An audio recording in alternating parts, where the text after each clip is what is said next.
नमस्कार छात्रों।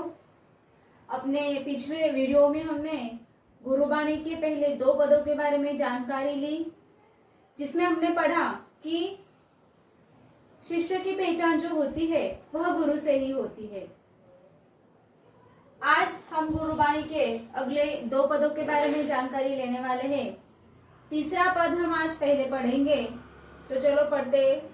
तीसरा पद, मन रे अहिनिसी हरि गुण सारी, जिनो खिनु पलु नामो न बिसले तेज न बिरले संसारी।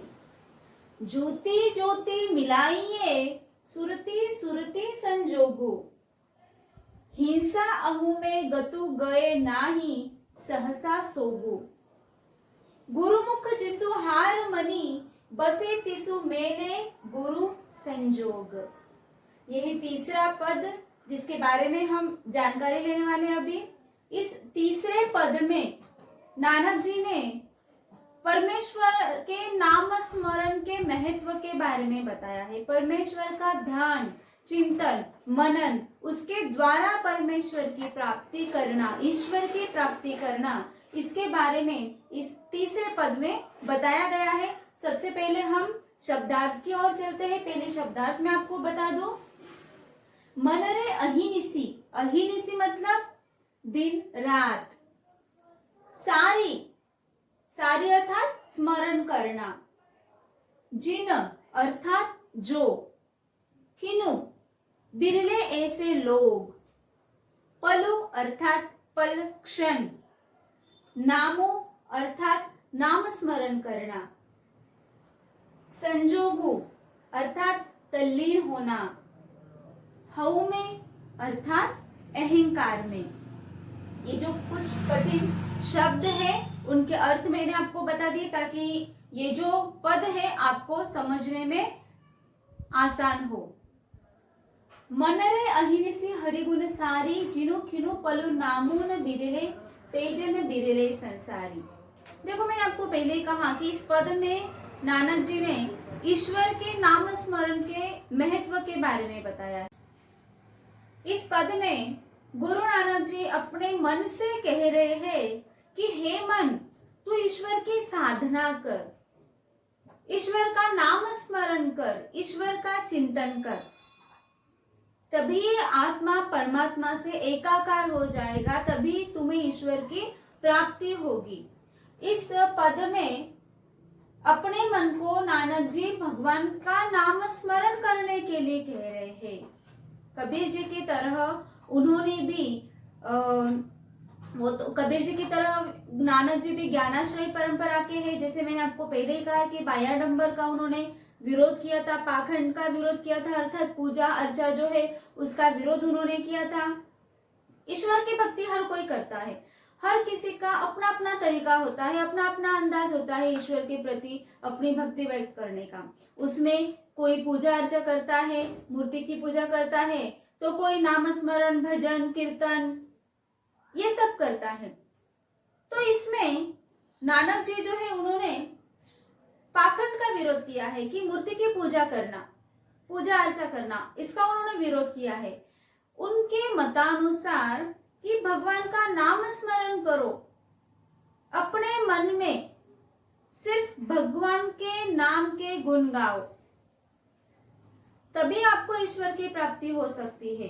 ये मूर्ति की पूजा करना वगैरह इन सब का उन्होंने विरोध किया। जैसे कबीर जी पत्थर पूजे हरि मिले तो मैं पूजू पहाड़, ताते वह जाके भली पीस खाए संसार। उससे तो वो पत्थर अच्छा है जिससे पीसा हुआ, वो चक्की अच्छी जिससे पीसा हुआ आटा सारा संसार खाता है। पत्थर की पूजा करने से ईश्वर की प्राप्ति नहीं होती, ऐसा वे कहते हैं। बिल्कुल वही नानक जी मानते हैं कि ईश्वर की प्राप्ति करना हो तो ईश्वर का नाम स्मरण कीजिए। आगे उन्होंने कहा है कि हिंसा अहु में गतु गए नाही सहसा सोगी। अहु में मतलब क्या? अहंकार में। अगर आपके मन में अहंकार है तो आपको ईश्वर की प्राप्ति नहीं होगी। सबसे पहले अपने मन में जो अहम भाव है, जो अहंकार, उसे निकालकर फेंक दो। ये दोहा आपने सुना होगा कि मन की गली है साकरी, दूजो नहीं ठहराई। मन की गली कैसी, सांकड़ी, बिल्कुल पतली है, उसमें दोनों नहीं रह सकते, ईश्वर और अहंकार। अहंकार होगा तो ईश्वर की प्राप्ति नहीं होगी, और ईश्वर होगा तो अहंकार का वास नहीं होगा।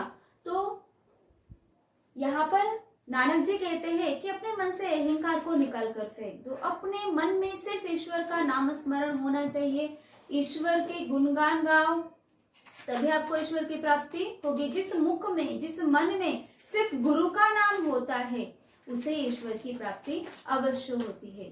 छात्रों, भारत संतों की भूमि है, ये आप अच्छी तरह से जानते हैं। संत परंपरा जो भारत में सदियों से चली आ रही है, संत परंपरा अर्थात क्या, कि जो ईश्वर की निर्गुण निराकार भक्ति करते हैं, है ना, उससे संत परंपरा को जाना जाता है, पहचाना जाता है। संत ज्ञानेश्वर, संत तुकाराम, राष्ट्र संत तुकडोजी महाराज जैसे बड़े बड़े संतों के बारे में आपने सुना है। ऐसे महान संत हमारे पवित्र भारत भूमि में जिन्होंने जन्म लिया है, ये संत, उन्होंने भी क्या किया है कि ईश्वर का नाम स्मरण किया है। इन्हीं में से एक संत गोरा कुंभार, संत गोरा कुंभार, जिनकी शायद कहानी आपने बचपन में सुनी होगी। संत गोरा कुंभार जो है वो मिट्टी के बर्तन बनाने का व्यवसाय करते थे। जब वो मिट्टी के बर्तन बनाते थे, अपने काम में मगन रहते थे, व्यस्त रहते थे, तभी हमेशा ईश्वर का नाम स्मरण करते थे, ईश्वर के ध्यान में लगे रहते थे। जब पैरों से मिट्टी रोनते थे तो भी ईश्वर का नाम लेते थे, और यूं ही एक दिन पैरों तले मिट्टी रोनते रोनते उनका अपना बच्चा आ जाता है, उसे भी रोन देते हैं, उनके पैरों के नीचे वो बच्चा आ जाता है, तभी उन्हें समझ में नहीं आता, इतने वो ईश्वर का नाम स्मरण करने में मगन हो जाते हैं, व्यस्त हो जाते हैं, कि खुद के बच्चे को वो पैरों तले कुचलते चले जाते हैं।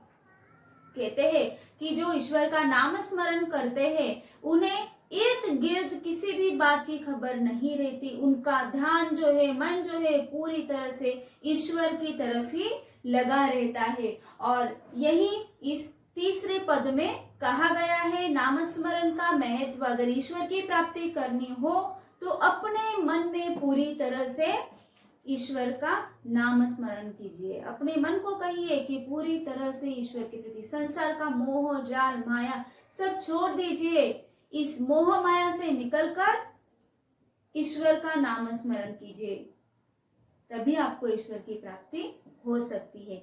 ऐसा ही इस तीसरे पद में कहा गया है। तो चलिए छात्रों, नानक जी के चौथे पद की ओर चलते हैं। तेरी गति मिति तू ही जाने, क्या को आखी वखाने, तू आपे गुप्ता आपे प्रगटू, आपे सब रंग भाने, साधक सिद्ध गुरु बहु चेले, खोजत फिर ही फरमाने, समही बधु पाई इह भिक्षा, तेरे दर्शन कौ कुरवाने। उसी की प्रभु खेल रचाया, गुरुमुख सोभी होई, नानक सब युग आपे वरते, दूजा और न कोई। छात्रों, ये जो पद है, जिसमें मैंने आपको पहले भी कहा था कि गुरु नानक जी की जो पद है, इसमें अलग अलग भाषाओं के शब्द आपको मिलते, जैसे कि गुजराती हो, सिंधी हो, है ना, फारसी हो, अरबी हो, तो थोड़ा आपको समझने में कठिन है, इसलिए मैं पहले शब्दों के अर्थ आपको बता देती हूँ। गति अर्थात अवस्था, मिति अर्थात शक्ति, आँखी अर्थात आंखों से, वखाने अर्थात बखान करना, वर्णन करना, आपे अर्थात अपने आप, गुप्ता गुप्त होना, अप्रकट होना, प्रगटु अर्थात प्रकट होना, भाने अच्छा लगना, साधक भक्त, सिद्ध सिद्धि प्राप्त करने वाला व्यक्ति, चेले अर्थात शिष्य, खोजत अर्थात खोजना, फिर ही घूमते हैं, समाही अर्थात के समान, पाई अर्थात पाना, इह अर्थात वह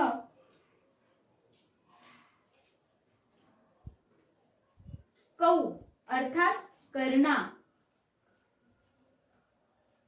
सो भी अर्थात वही, कुर्वाणे अर्थात करवाना,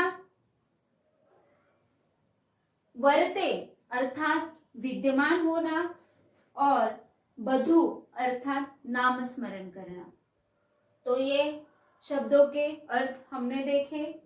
चलते हैं पद की ओर। इस पद में गुरु नानक जी कह रहे हैं कि हे ईश्वर, तेरी जो अवस्था है, तेरे जो रूप है, रंग है, अलग अलग रूप, तेरी अवस्था और तेरी शक्ति के बारे में कोई वर्णन नहीं कर सकता, सिर्फ तू ही बता सकता है। अलग अलग रूपों में तू विद्यमान है, अलग अलग रूपों में तेरा वास है, जिसके बारे में सिर्फ तू ही जानता है। तेरी गति मिति तू ही जाने, तेरी अवस्था, तेरी शक्ति तू ही जाने, क्या को आंखी बखाने।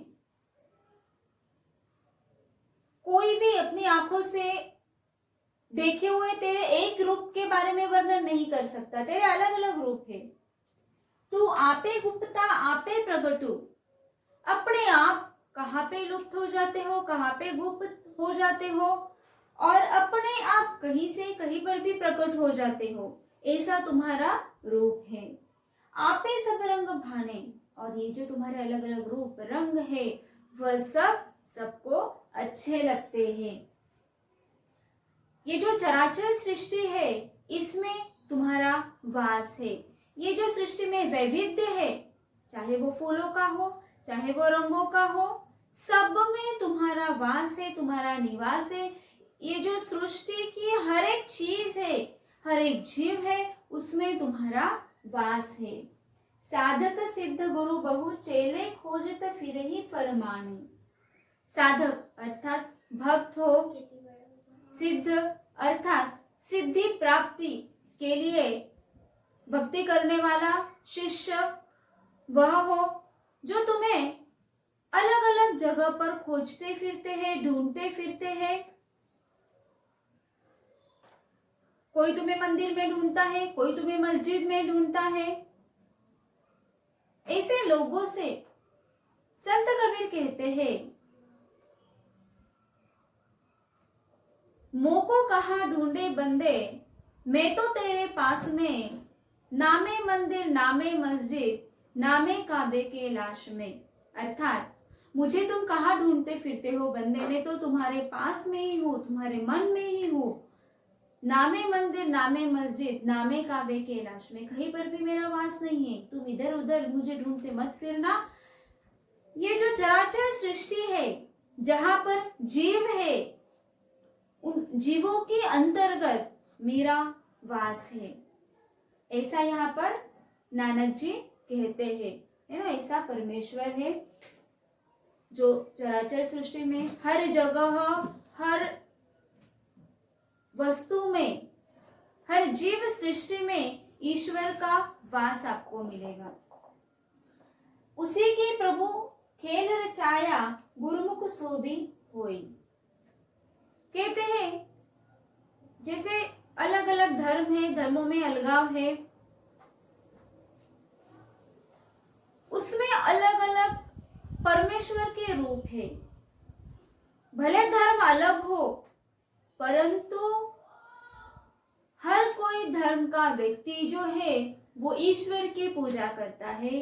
सिर्फ आपके रूप अलग है, लेकिन ईश्वर एक ही है जिसकी पूजा की जाती है, जिसका नाम स्मरण की जाती है। भक्ति के दो प्रकार है, सगुण भक्ति और निर्गुण भक्ति।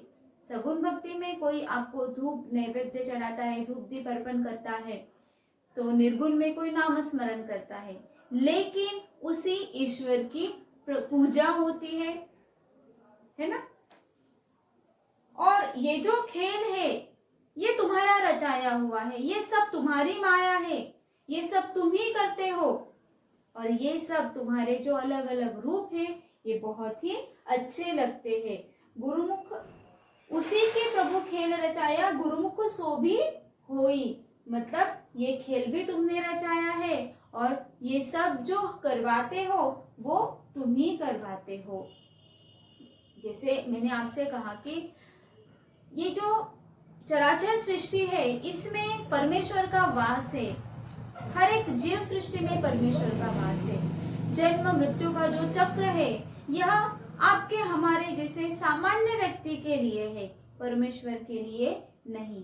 परमेश्वर का न आदि है न अंत है, वो अविनाशी है, वो अमर है, जन्म मृत्यु के चक्र से वो परे है, अलग है।